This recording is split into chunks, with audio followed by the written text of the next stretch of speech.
ભગવાન શ્રી રામચંદ્ર. રામ એ બ્રહ્મ છે એમ ઉપનિષદ કહે છે. રામ એ ભગવાન છે.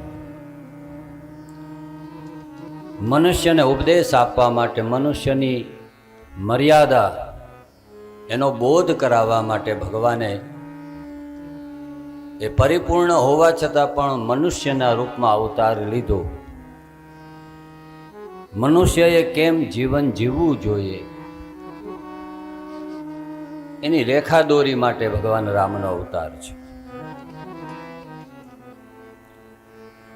એક પુત્રનો એના બાપ સાથેનો સંબંધ કેવો હોવો જોઈએ, ભાઈ ભાઈનો સંબંધ કેવો હોય, સ્વામી અને દાસનો સંબંધ કેવો હોય, મિત્ર અને મિત્રનો સંબંધ કેવો હોય, પતિ અને પત્નીનો સંબંધ કેવો હોય, એ જગતને સમજાવવા માટે જે કથા એ રામાયણની કથા છે.